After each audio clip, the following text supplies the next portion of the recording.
ವಸ್ತುನಿಷ್ಠತೆ, ವಿಶ್ವಾಸಾರ್ಹತೆ, ನಿಖರತೆಗಾಗಿ ನೋಡ್ತಾ ಇರಿ ನ್ಯೂಸ್ ಪುತ್ತೂರು, ಜನಮನದ ಪ್ರತಿಧ್ವನಿ. ಶುಭ ಸಂಜೆ. ನಾನು ಶ್ರೀಮಾ. ಇಂದಿನ ಮುಖ್ಯಾಂಶಗಳು.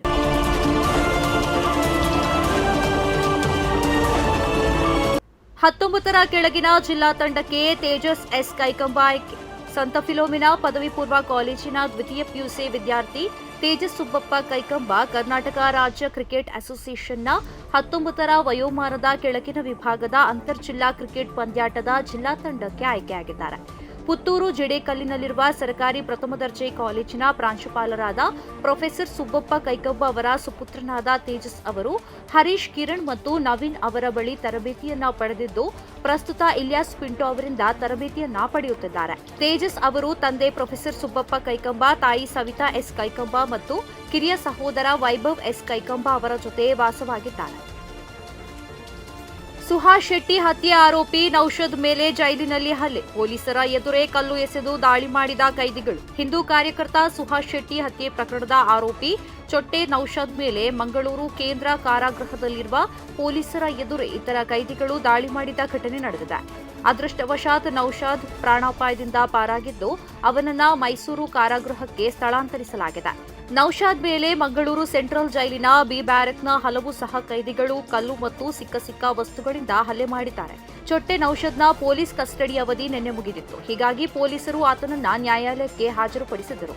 ಬಳಿಕ ಮೈಸೂರು ಕಾರಾಗೃಹಕ್ಕೆ ಶಿಫ್ಟ್ ಮಾಡಲು ಸಿದ್ಧತೆ ನಡೆಸಿದ್ದರು. ಈ ಮಧ್ಯೆ ನೌಷಾದ್ ಮಂಗಳೂರು ಜೈಲಿನಲ್ಲಿ ಯಾರನ್ನೂ ನೋಡಬೇಕು ಎಂದಿದ್ದ. ಹೀಗಾಗಿ ಜೈಲಿಗೆ ಕರೆದುಕೊಂಡು ಬಂದಿದ್ದರು. ಈ ವೇಳೆ ಇದ್ದಕ್ಕಿದ್ದಂತೆ ನೌಷಾದ್ ಮೇಲೆ ಸಹ ಕೈದಿಗಳು ಹಲ್ಲೆಯನ್ನ ಮಾಡಿದ್ದಾರೆ. ಕರಾವಳಿಯಲ್ಲಿ ಬೇಸಿಗೆಯಲ್ಲೇ ಮಳೆಗಾಲದ ಪರಿಸ್ಥಿತಿ. ಎಲ್ಲೆಡೆ ಧಾರಾಕಾರ ಮಳೆ. ವಾಯುಭಾರ ಕುಸಿತದ ಹಿನ್ನೆಲೆಯಲ್ಲಿ ರೆಡ್ ಅಲರ್ಟ್ ಘೋಷಣೆ.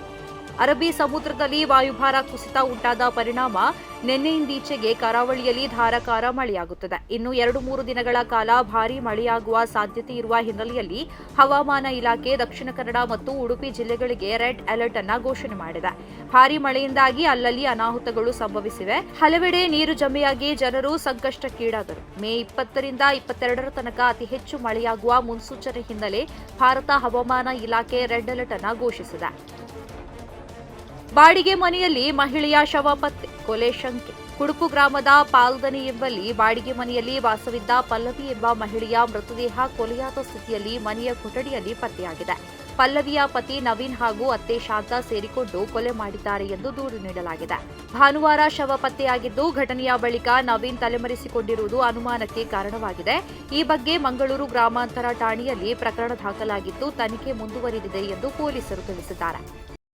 ಪ್ರತಿದಿನದ ಸುದ್ದಿಗಳಿಗಾಗಿ ನೋಡ್ತಾ ಇರಿ ನ್ಯೂಸ್ ಪುತ್ತೂರು, ಜನಮನದ ಪ್ರತಿಧ್ವನಿ. ಧನ್ಯವಾದಗಳು. ವಸ್ತುನಿಷ್ಠತೆ, ವಿಶ್ವಾಸಾರ್ಹತೆ, ನಿಖರತೆಗಾಗಿ ನೋಡ್ತಾ ಇರಿ ನ್ಯೂಸ್ ಪುತ್ತೂರು, ಜನಮನದ ಪ್ರತಿಧ್ವನಿ.